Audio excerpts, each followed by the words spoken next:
Alright, well, hello everyone. This is just a little thrown together right now so I can get this video out. But I do want to go ahead and let you all know about some events before we go ahead and jump into today's video. Okay, we actually have quite a few. I have the flyers that I will put up on the screen right now for the events that we will be having going on very, very soon. So to start off, we do have the quarter century rare tournament, the advanced tournament happening next month on July the 14th at 11 a.m. over at Collectible Exchange. Entry is $20. And first place will get a QCR Ash, second place will get a QCR Imperm Impermanence, or Infinite Impermanence, and third place will be getting a QCR Effect Veiler. Additional prizing after 20 players, and there is a 96 player cap. Alright, after that, we do have the Edison format 3v3 tournament happening at Collectible Exchange. This one is sponsored by Yugioh Materials and powered by me, Forestent. So this will be on the 27th of July, 11 a.m. startup time. It is $75 per team. There is a 32 team cap, additional prizing after 22 teams, and there also will be win-a-mat side events for a Yggdrasil Materials mat. All right, first place will be walking away with a with 3 Unlim Ghost Stardust. Second place will be going home with 3 Unlim Ghost Black Rose Dragons, and third place will be walking away with 3 Alt-Art Ultimate Rare Cyber Dragons. Once again, that is happening on the 27th of July. All right, and then the last one that I have, at least for right now, we do have another one planned. The next one will be a Tengu format tournament. Okay, that is happening on August the 3rd, and once again, 8 a.m. $20 entry. First place will be going home with a Ultimate Rare T-King, and second place will be going home with an Ultimate Rare Trishula. Once again, for these events, decklists will be required. Okay, it says it on the flyer, but decklists will be required if you did not hear me say it already. Also at the Tengu event, additional prizing will be after 18 players, and there will be win-a-mat side events. Okay, once again, this one is sponsored by Yggdrasil Materials and Yggdrasil Materials, and also powered by me, Forestent. These will all be taking place, of course, at Collectible Exchange. Now that I talked your ear off, let's go ahead and jump into the video. All right, hello and welcome back, everyone. So, it's been a long while since we've done one of these videos, so we're going to go ahead and jump right into this. So, today I am bringing to you my frog list that I've been playing for about 2 months now. All right, this is like the iteration that I've been playing the most. I've changed out a couple cards here and there, but this is what I've been finding very much success with and been doing very well with this season at the IERC. So without further ado, we're gonna go ahead and start off. We do got the double Treeborn. All right, it's the list, so we got to go double Treeborn. I'm only playing 2 dupes. Let's see, we got the nice and beautiful new print Secret Substode. All right, sorry for the glare, but you know, it just looks so nice. All right, we got our 3 Swamp Frogs, and then in the main, I am playing Flip Flop Frog. All right, this has actually come up quite a bit. I actually prefer this more than I prefer Unifrog. Being able to get this set up pretty early if I play a little bit greedy with this Substode and like a dupe and just hit soft lock, and then be able to just bring this out, special summon it, set it, flip it for my normal summon. Like, well, I think you can do that. But if not, getting this out there and then just going ahead, setting it, and it's set up for the next turn, and then just being able to bounce their board is pretty nice. All right, so that is 11 cards, for the frogs. And then some of the nice, beautiful tech that we're running. We are running RMC Hunters. All right, we're running 2 of these. This has been an actual MVP. Going in against Lightsworns, going in against Vite Turbo, or any deck that's going to go ahead and like set monsters. Being able to get a Treeborn back, normal summon this, swing, and just turn off all their effects is actually insane. It's forced my opponents to have to like play around it way more than they probably really want to, and I very much love that. And then we also are playing Fish Borg, Blaster. I can't tell you how many times this card has actually like saved me out of situations. For one, it's great because you can just go ahead and discard any card in your hand that you're kind of bricked up on. Just get it away, bring it out to the board. Works with Arm Sea Hunter, you know.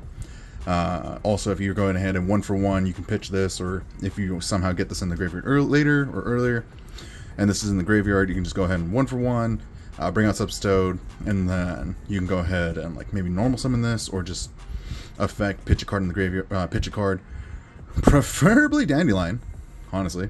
If you have Dandelion 1-for-1 and this in hand, you have full frog combo to just set up the most demanding like turn 1 board, which is just absolutely crazy. So those are our nice little techs, and then for like all the tributes, not that this ever gets tribute, we do have 1 Tragodia. We are still running 2 Rises. All right, I've seen some lists not running these anymore for like the variant that I'm running. You know, we got our triple Caius, and then we are running the Yamada Dragon. All right, we are running the Spirit Frogs list. So it has been doing very well for us. I've actually resolved Yamada Dragon probably more times than I could probably count on like both hands, which is actually kind of crazy. And being able to just go ahead and just like double tribute set, and they're just wondering, it's like, what is that? Is it like the Gores, like they double set like tribute for track, or like what are they playing? It's a neat way to just go ahead and just force your opponent to just kind of like have to play around it when they don't even know about it. And I believe I sat on one that was face down for I think 8 turns back and forth, just because they didn't want to swing into it and they didn't have any way to deal with it. And then on top of that, we are running the Light and Darkness Dragon. All right, I mean, this card has just stole me so many games where I bring it out and then it's immediately just like, oh, I don't have a way to deal with that, and then I have like dupe lock up, so I'm just constantly just like swing, swing, swing, swing, and then if need be, I can go ahead and summon Substode or Swamp Frog, bounce this to my hand, and then go ahead and summon it again next turn, or I could special summon, swap, bounce it, and then just re-summon it, and then my opponent just has to now deal with an additional 4 more negates. Alright, so that's it for all of the monsters. Going into the spells and traps, so we are running main deck heavy, we are running the 1-for-1, we are running the Foolish, so that way we can go ahead and get stuff from the graveyard. I was running it without Foolish, but I did choose to go ahead and put it back in, just because it actually makes the deck function like proper, and I'm not having to sit there and like try and like get something in the graveyard when I can just draw this and be like, oh, I need a Treeborn, Treeborn. I need Fishborg, Fishborg. Oh, I have Substode in hand, and I don't have my Dandelion. Okay, send Dandelion, summon Substode, go full combo. Of course, we got to run the 1 Brain Control. We are playing 2 Econ. Okay, we are playing 2 Econ. I tend to decide one of them out when I was playing 3, so I cut it down to 2, and then the same thing I did cut it down to 2 Soul Exchanges, because I do tend to have something on board to go ahead and tribute, and I don't necessarily need these too much. I have thought about putting 1 more of these into the side, so for whenever I'm going second, if they just go ahead and just summon out like Vanity's Fiend, or they go ahead and summon out Fossil Dyna, I do have a way to get rid of it. So that is something I might be doing in the future. I don't know yet. And then we are running DD Designator in the main. All right. So this is mainly paired with the trap card that I am going to go ahead and show you here shortly. I'm pretty certain y'all could probably figure out what it is that I'm running this with. But DD Designator is just a great card. Just go ahead and get hand knowledge, as well as get rip cards out of your hand, your opponent's hand, that you know that are in there. So we are going ahead and running triple Wing Blast. Alright, that's one way to go ahead and get stuff back into their hand that we know that's there, on top of just going ahead and making very big pushes, or even putting your opponent behind like 2 or 3 turns, which is always huge. And then here is the trap that I'm pretty certain y'all probably already figured out, but Spiritual Water Art. My locals actually hates me so much for playing this card.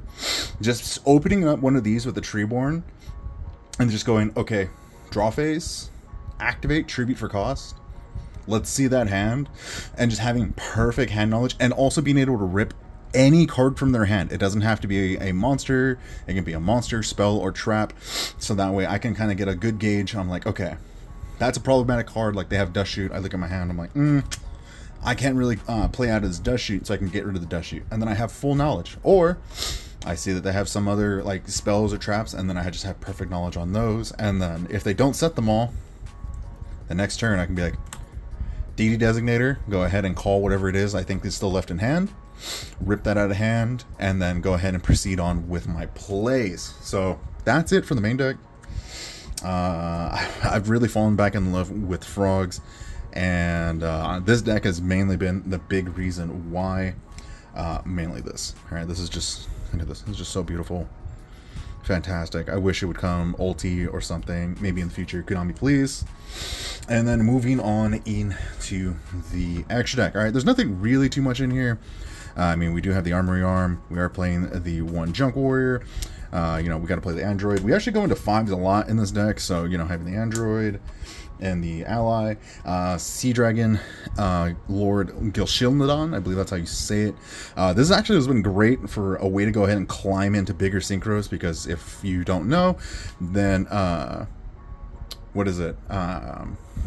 The Fishboard Blaster, all the material has to be waters. So going into this, and then I can go ahead and jump into a 6 or something else, or just using it as a way to climb up with like additional cards in hand is very much needed. Of course, we do got the one Brio. We are playing the Flamvel. We are also, you know, gotta play the Yugioh, gotta play the Black Rose. I just dropped a card. Playing the Thought Ruler because it's good versus the mirror. We have the Red Dragon Archfiend, Colossal Fighter, double Stardust, and then we are also running the Mistworm. Mistworm has actually come up. It really has, and it's been weird every single time I've actually brought it out. So that is it for the extra deck. And then going into the side. All right, we do lose to a lot of decks going ahead and controlling their graveyard. Mainly, you know, this is just a great way to go ahead and turn on Vi Turbo, as well as zombies and other decks. So we do run 3. We do have the Vanity's Fiend. I want to bump this up to 2, or bump this up to 3, but there's I never find myself citing in the third one. So leaving it at 2 has just been what I've been doing. And then here we have the other spirits. So we do have the Dark Dusts in the side. And then we are also going ahead and running the Hinu Kagesuchi. All right, I've actually resolved this, I think, a total of 2 times. And one of those times was versus Jose, the Sack Master. I swung in. I was like, well, if you have the Honest, that's it. You'll win the game. And then he was like, I don't have the Honest. And then I cleared his monster. And then he discarded his whole hand. So that was pretty huge for that. That's it for the monsters. And then going into the spells and traps. We are running the Mirror Force in the side. And we're also running the MST. Going into games 1, 2, and 3, or going into game 1, with like Monarchs, we don't really have to be scared of too much, and we're able to just trade 1 for 1 with back row very easily. So that's why I have the MST in the side. We are running the double Book of Moon in the side as well, to go ahead and just have additional ways to go ahead and deal with Vanity's Fiend, as well as just other cards that are problematic that get summoned, and we just need to go ahead and shut those down. And then the stars of the side. All right, Star Blast. I can't tell you how many times these have actually saved me quite a bit, where my opponent will go ahead and just summon out Fossil Dyna, or just summon something out, and I'm like, okay, my turn, draw, standby main, Star Blast, I'll pay 2,000. I'll be like, okay, summon out Light and Darkness. And they're just like, oh, and then they're like, yeah, I'm winning this game now. So that is really it for the frog list. So I am running the Spirit Frogs. I hope y'all do enjoy, and I hope y'all like the list. And yeah, I'll see y'all in the next one.